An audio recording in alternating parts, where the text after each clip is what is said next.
I want to start right here with this slide today. And I think this is really kind of the foundation of what I want to talk about. And that's real simply this. If you don't like something, change it. If you can't change it, then change your attitude about it. Oftentimes, I'm encountering things that are out of my control. And I got to tell you, when things are out of my control, I am not in my comfort zone. When things are different to me than they were yesterday, I am out of my comfort zone. Matter of fact, write this down for me.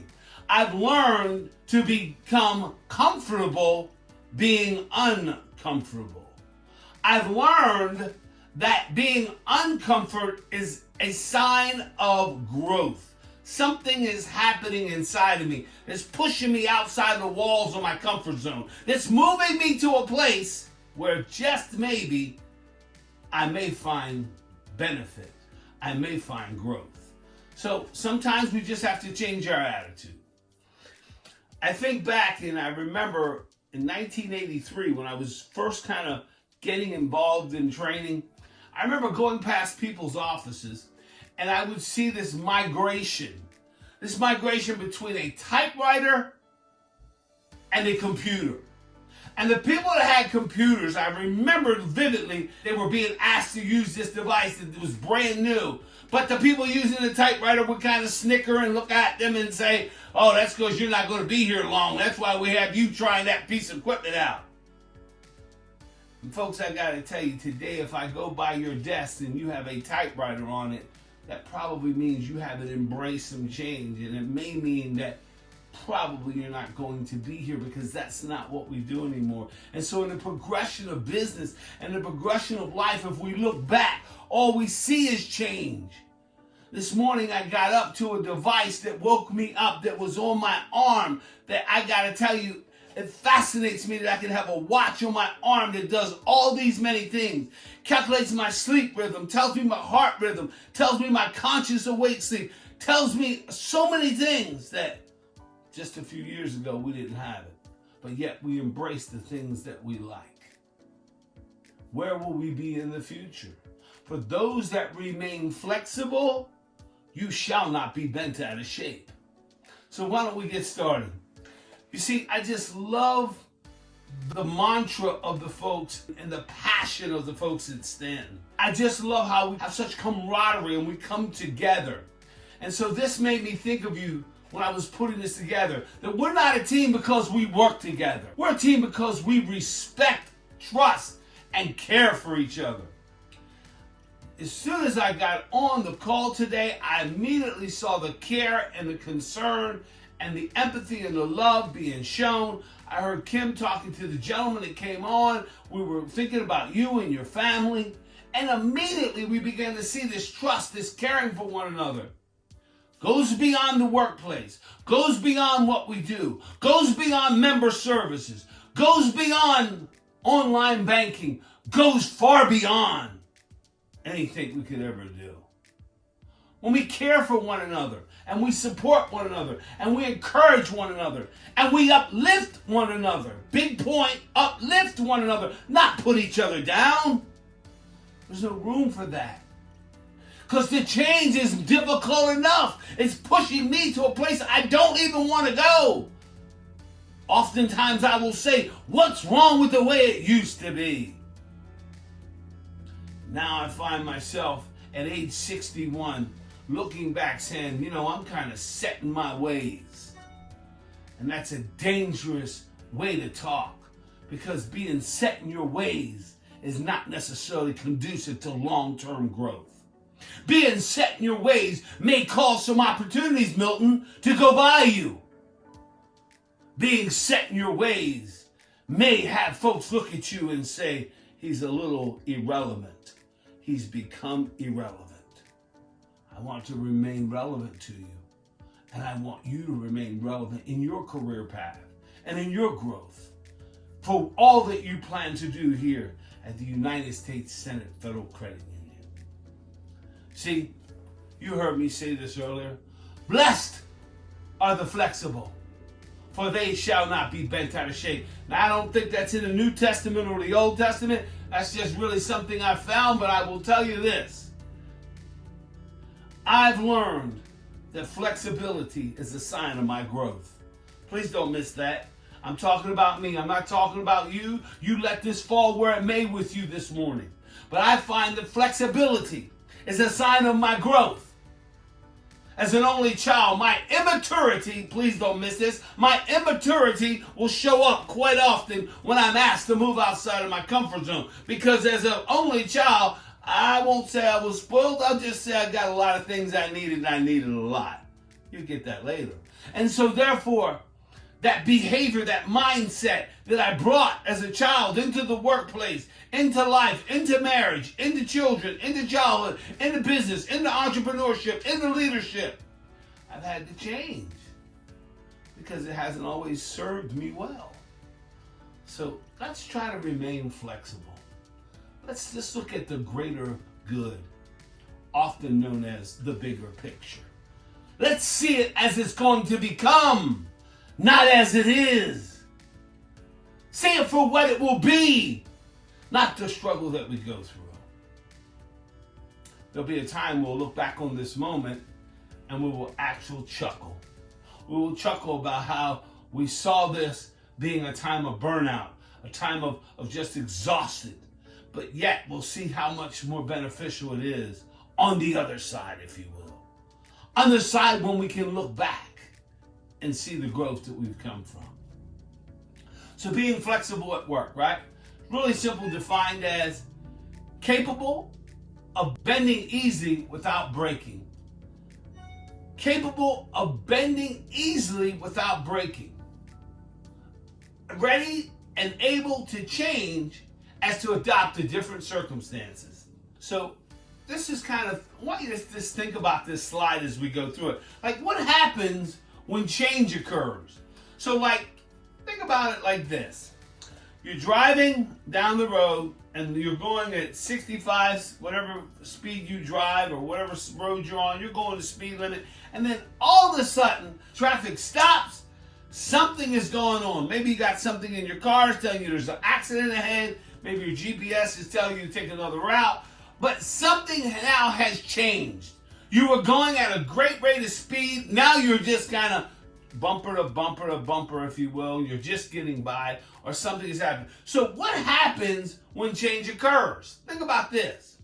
When we experience change, we move from what we had known and done through a period of transition, and I'm going to add this there, of unknown. We move from what we have known and done through a transition period of unknown, only to arrive at a desired place through a new way of behaving or maybe even doing our job. We arrive at a new place. It didn't say we rehashed what we did before. Sometimes we put a Band-Aid on what we were doing before and call it change, when really it's no more than just modifying it. And sometimes we have to really take a look at overarching change.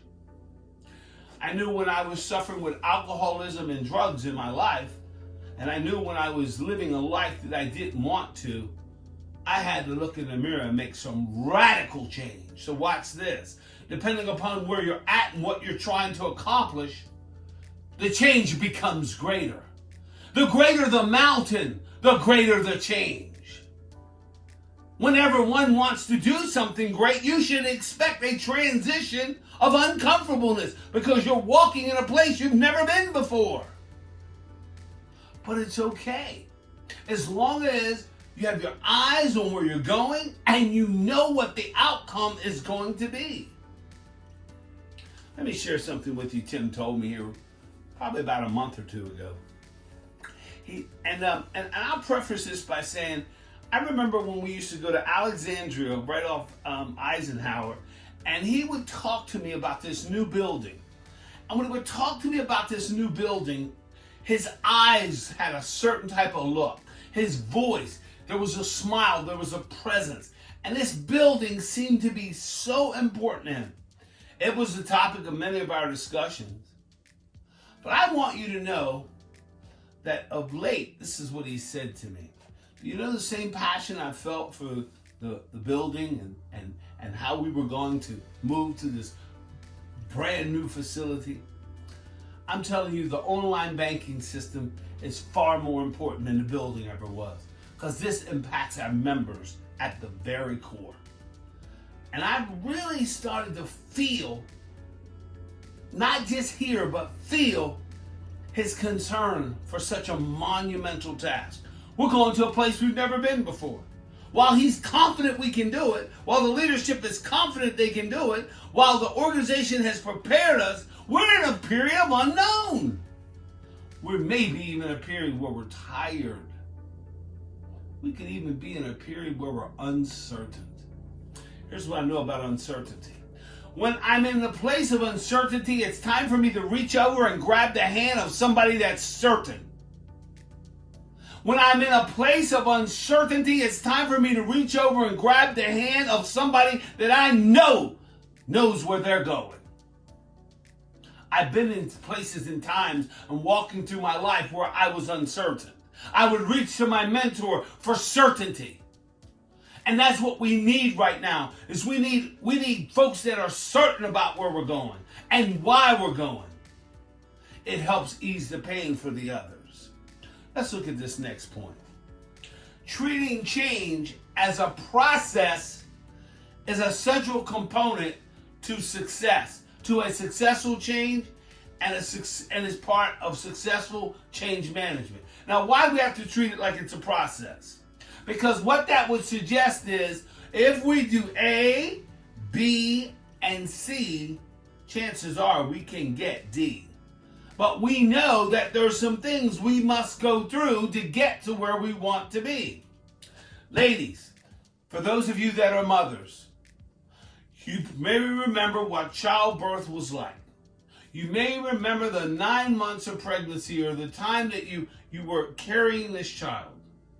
And you may remember the last 2 to 3 months, maybe the last 30 days, maybe the last week, and the pain of that process and what it must have been like to go through that, only to find no relief, being uncomfortable to the point where there could be no rest, only to discover on the day of birth, when one hands you that beautiful smiling baby, the smile, the joy, you forget all the pain you went through. The process was worth it.